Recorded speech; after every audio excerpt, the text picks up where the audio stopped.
안녕하세요. 영화로 보는 기업가 정시 두 번째 시간입니다. 네, 오늘 영화로 보는 두 번째 시간은 조직 관리와 팀 빌딩에 관련된 영화를 통해서 오늘 기업가 정신 관련된 이야기를 해보도록 하겠습니다. 전체적으로 구성은 팀이 왜 중요한가, 팀은 또 어떻게 구성해야 되는지, 그리고 무엇을 우리가 팀 구성할 때 해야 되는지 이렇게 세 가지 관점에서 오늘 기업가 정신 관련된 주제를 이야기하도록 하겠습니다. 네, 지난번에 이어서 두 분 모시고 오늘 이야기 나눌 건데요. 사실 팀 빌딩 관련된 부분에서는 영화가 굉장히 많잖아요, 사실. 네, 그래서 어떤 부분을 좀 추천을 해주실 수 있을까요, 영화는? 영화가 어떤 영화다 이거 얘기하기 전에 조금 앞서서 얘기를 해보면 이제 변화에 대해서 우리가 좀 생각을 해볼 필요가 있습니다. 예를 들어 이렇게 어떤 한 사람이 단독으로 무슨 일을 해 나가는 혹은 문제를 해결해 나가는 그래서 이제 히어로가 되는 이런 내용들의 영화들은 꽤 있었죠. 뭐 예전에 보면 슈퍼맨, 원더우먼, 뭐 스파이더맨 뭐 이런 무슨 맨이라고 붙으면 대부분 다 혼자 그 굉장히 그래서 히어로가 고독하고 남들은 잘 모르게 이렇게 움직이는 형태로 있다가 이제 지금 우리 히어로물이라고 머릿속에 한번 떠올려 보시면 혹은 액션 영화라든지 뭐 이런 영화들을 머릿속에 한번 떠올려 보시면 대부분 다 팀입니다. 예, 아까 말씀드렸었던 슈퍼맨, 원더우먼, 아쿠아맨 이런 배트맨 이런 사람들이 이제 모인 곳이 저스티스 리그라고 하는 이런 한 축이 있었다면 이쪽 이제 뭐 아이언맨이라든지 스파이더맨이라든지 헐크 뭐 이런 쪽에서 나와 있는 게 이제 어벤져스라고 하는 그래서 저스티스 리그도 그렇고 어벤져스도 그렇고 뭐 한국에서도 이제 그런 영화들이 꽤 있는데요. 결국은 이제 이런 영화들이 팀을 계속해서 만들어 나간다라고 하는 건 되게 많은 의미를 가질 수 있다라고 보는데 저는 이제 첫 번째로 드는 건 어떤 문제를 해결하거나 어떤 미션을 수행하기 위해서는 혼자서는 안 되는구나.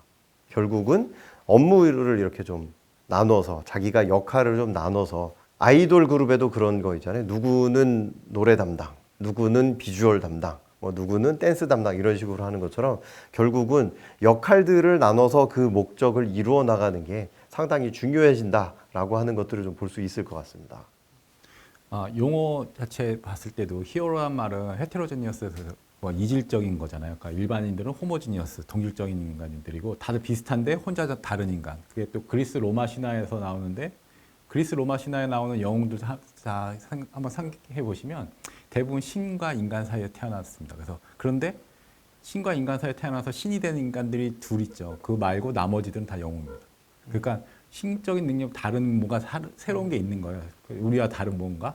그래서 히어로 혼자 나오면 사실 그거에 대해서 세상의 변화가 별로 없었기 때문에 그 히어로가 나와서 갑자기 뭘 하면 그 사람을 따르는 추종자들이 우르르 몰려가지고 옛날 뭐 창업 스토리 같은 거 보면 다 혼자 나오고 주변에 따르게 되는 거죠. 다 부하 직원으로. 뭐 근데 지금 같은 세상은 세상이 너무 빨리 변하니까 아무리 히어로라고 해도 모든 걸 다 캐치해낼 수가 없게 되는 거죠. 그러다 보니까 각각 분할해서 해야 되는 거죠. 그래서 과거에 뭐 사실 뭐 저스티스 리그랑 어벤져스 얘기했지만 그 과거에 옛날 오래된 좀 있는 소설들의 그 주인공들 뽑아서 만든 리그도 하나 있잖아요. 젠틀맨 리그라고.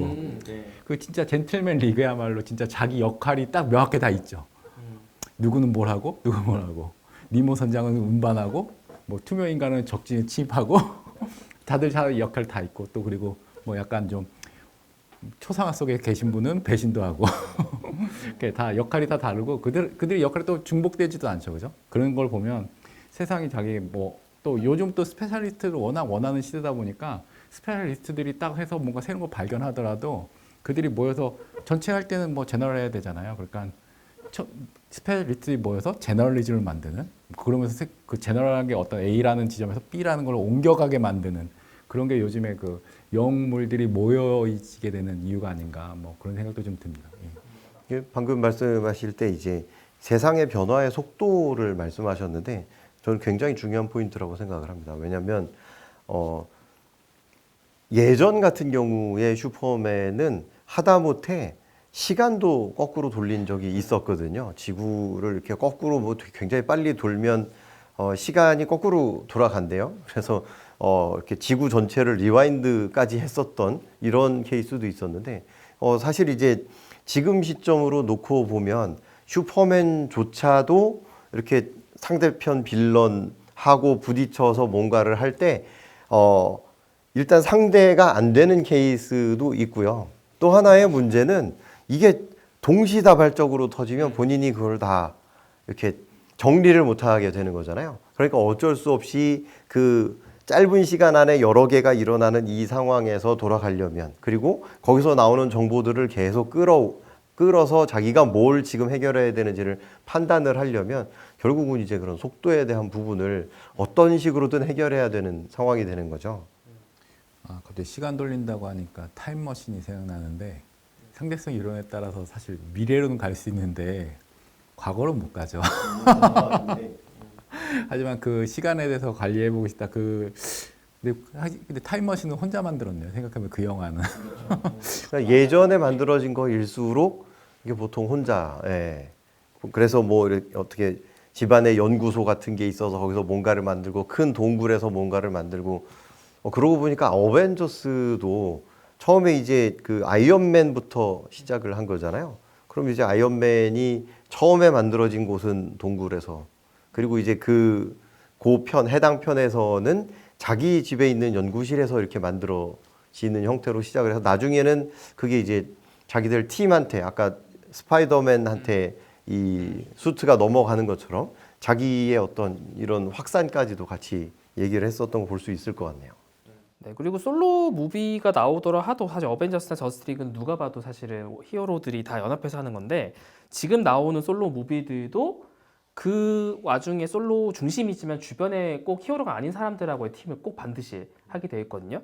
그래서 항상 보면은 그 솔로 무비에 있는 히어로가 리더지만 거기 일반인들하고 어떻게 협력해서 가야 되는지가 대부분의 요즘 영화의 스타일로 되어 있죠. 그래서 특히나 이제 뭐 다크나이트나 이런 거 보면 사실 배트맨이 모두 다 커버하기가 굉장히 어려운, 말씀하신 대로 특히 마지막 편은 뉴욕시가지에서 있는 다양한 이슈들이 있는 부분이 거기 나와 있는 일반인들이 거의 히어로급으로 작용해서 하는 것들이 너무 많아서 이게 굉장히 팀플이 굉장히 중요한 부분이 굉장히 작용되는 영화이지 않았나 좀 싶습니다.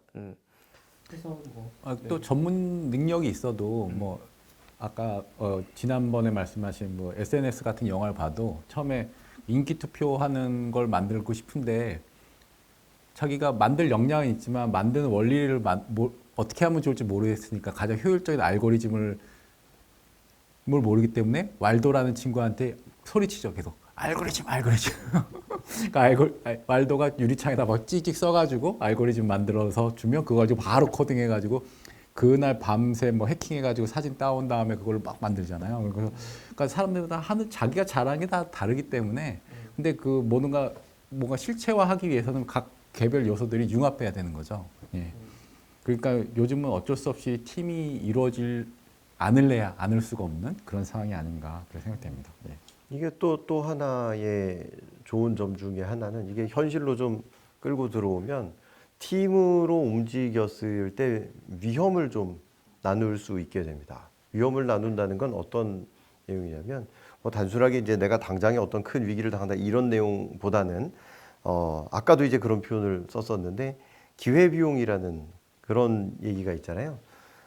시간을 어떤 창업 아이템을 고안을 해내고 이거를 프로토타입이든 뭐든 만들어내고 이거를 빨리 고객한테 가지고 가는 이 속도를 얼마나 줄일 수 있느냐에 따라서 나의 시간, 뭐 사람은 누구나 다 1년이면 365일을 갖게 되고 하루면 24시간을 갖게 되는 거니까 그 시간 안에 이렇게 해결을 하면서 결론을 낼 수 있잖아요. 이게 실패인지 아니면 성공인지 계속 갈지 이런 것들을 결정을 내릴 수 있기 때문에, 그러면 이제 그 기회비용을 줄이게 되고, 기회비용을 줄이게 되면 생기게 될 수 있는 좋은 점은 도전을 한 번 더 해볼 수 있고 두 번 더 해볼 수 있는 이런 시간을 만들어낼 수 있다는 데에서 좀 도움이 될 수 있을 것 같습니다.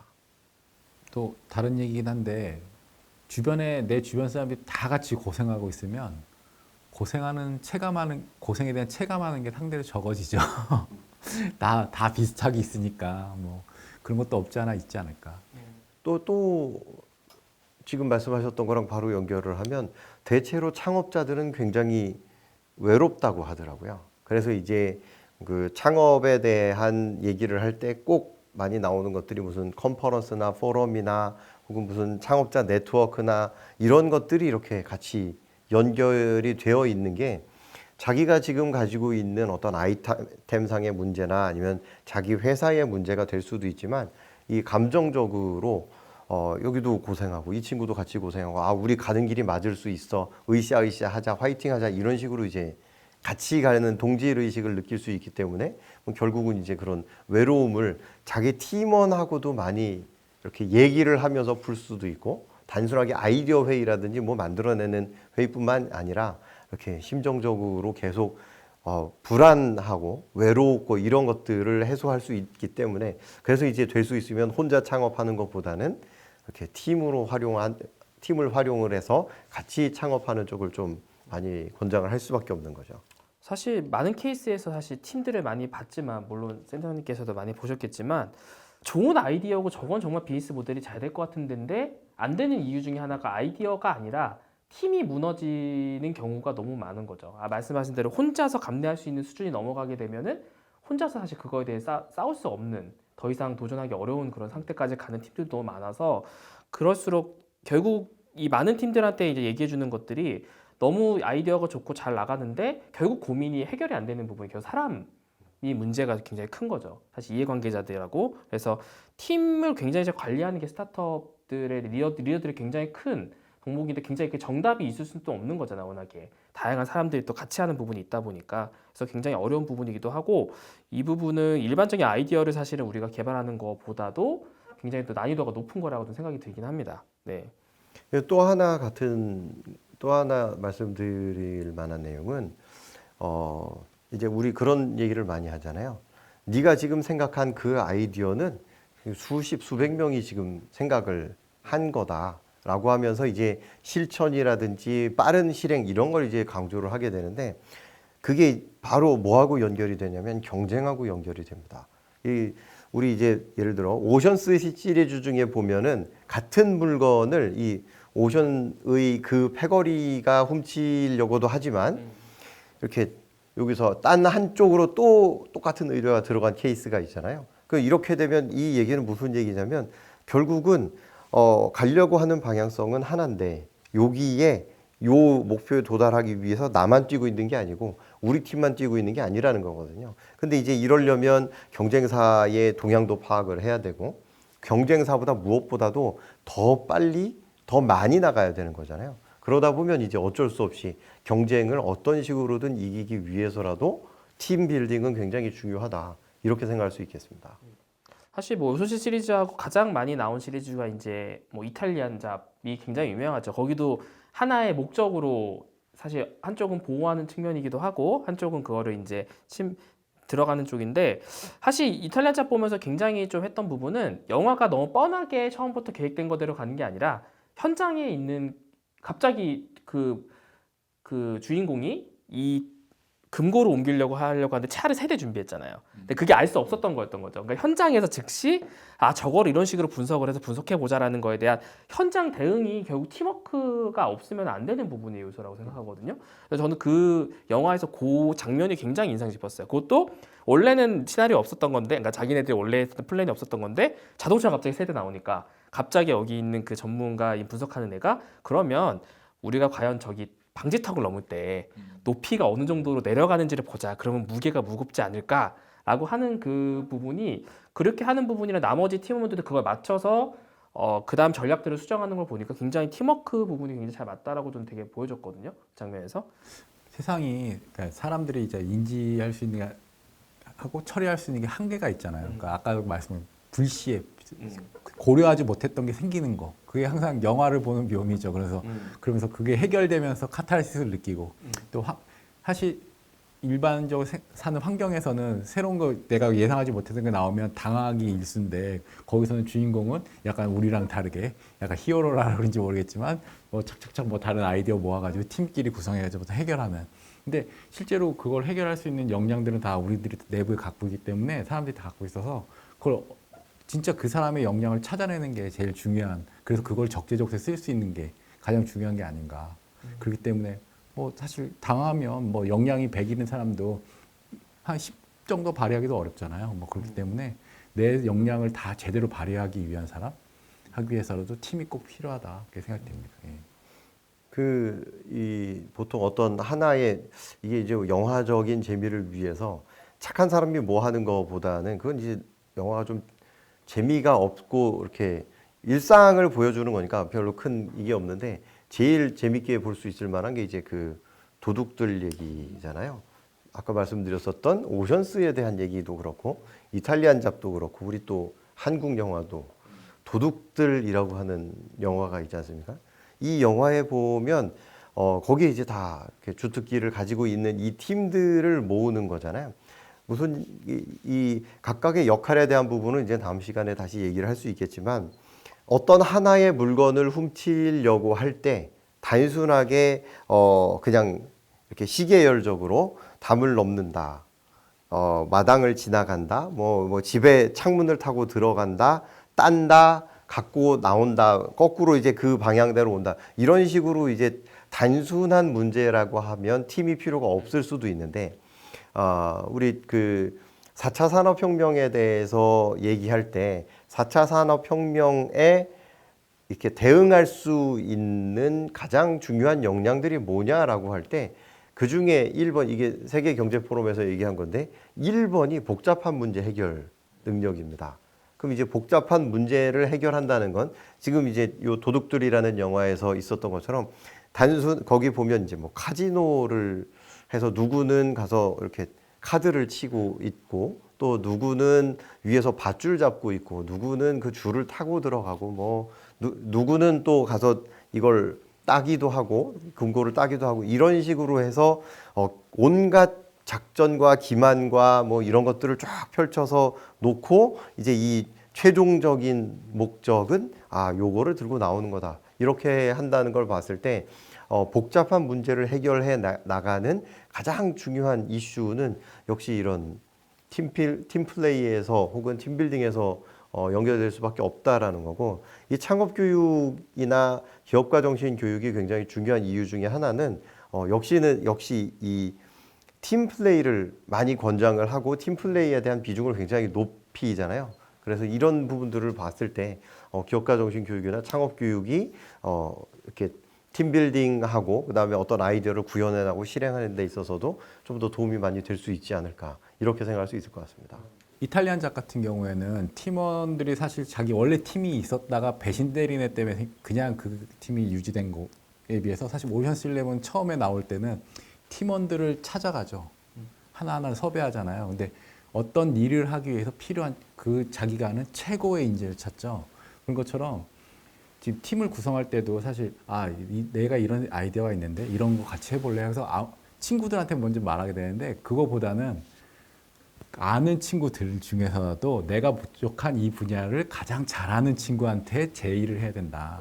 그런 생각이 많이 들어요. 그래서 아까 뭐 SNS의 왈도처럼 뭐 걔는 프로그램 하나도 못 해가지고 사실 여자친구가 화를 내죠. 페이스북에 아직도 싱글이라고 돼 있다.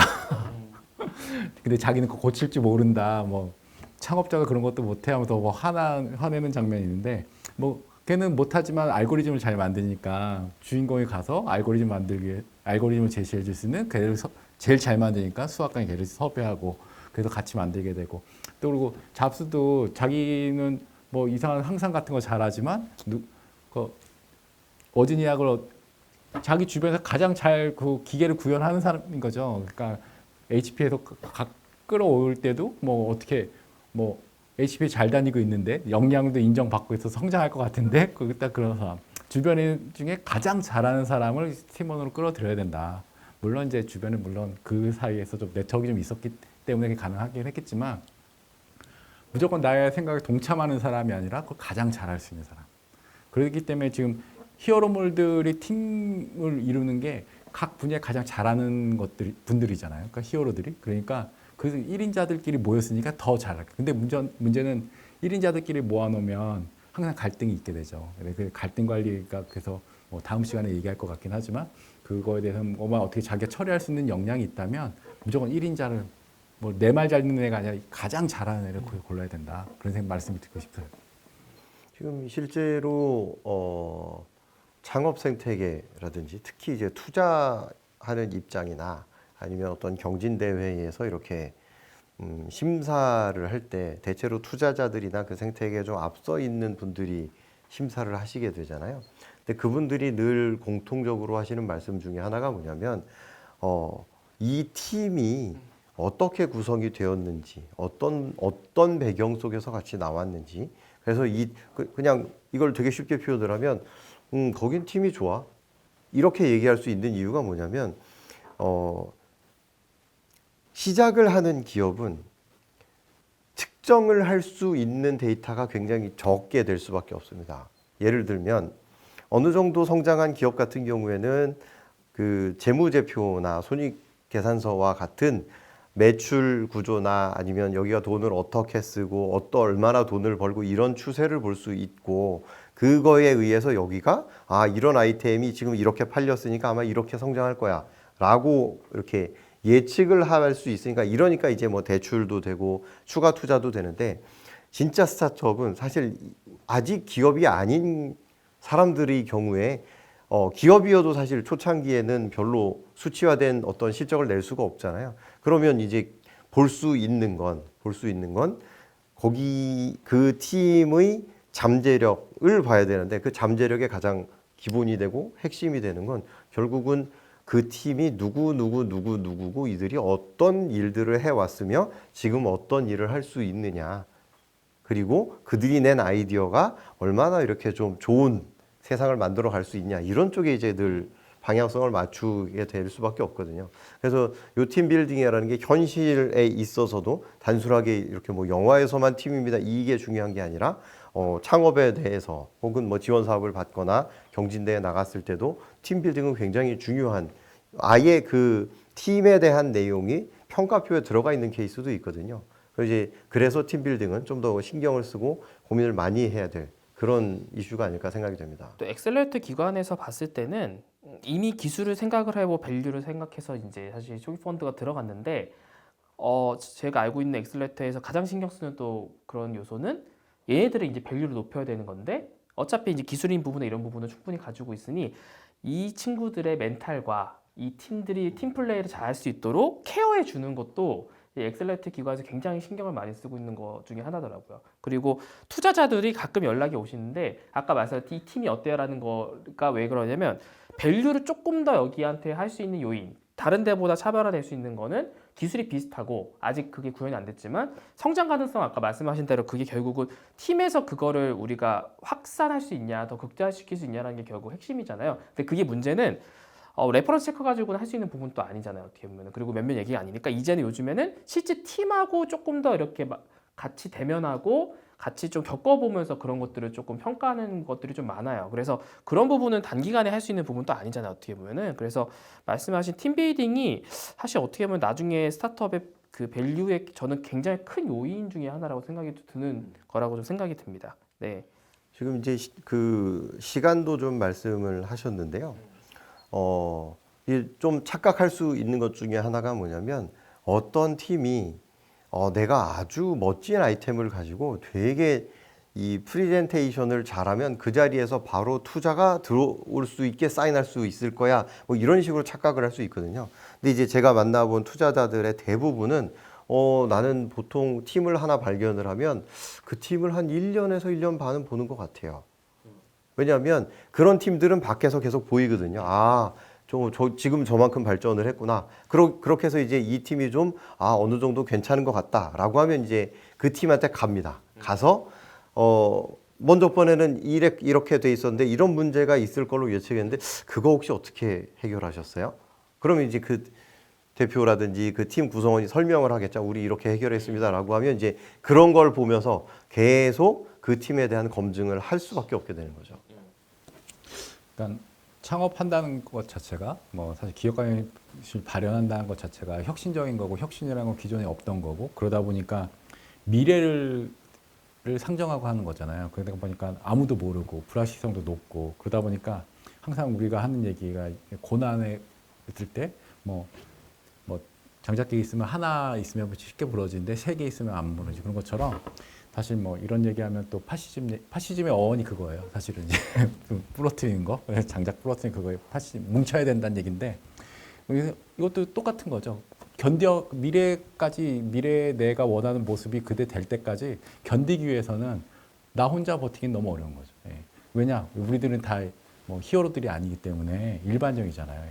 동질적인 사람들이기 때문에 버티기 위해서는 뭉칠 수밖에 없는 거죠. 우리 인류가 이제 뭐 기존에 뭐 우리보다 더 큰 덩치 큰 네안데르탈인이나 뭐 그 다른 인류 볼 때 이겼던 이유도 우리는 40명, 50명이 아니라 그 이상으로 뭉칠 수 있었기 때문에 언어라는 걸 통해 가지고 뭉쳤기 때문에 이겼던 거 아닙니까? 승리자가 되기 위해서는 뭉칠 수밖에 없는 거죠. 예. 네, 그러면은 지금까지 그 영화로 보는 기업가 정신, 팀 조직 관리랑 팀 빌딩 첫 번째 세션으로 팀이 왜 중요하냐라는 부분으로 살펴봤습니다. 네, 다음 시간에는 실제로 팀을 어떻게 구성하는 거가 좋을지 관련된 부분으로 강연을 이어가도록 하겠습니다.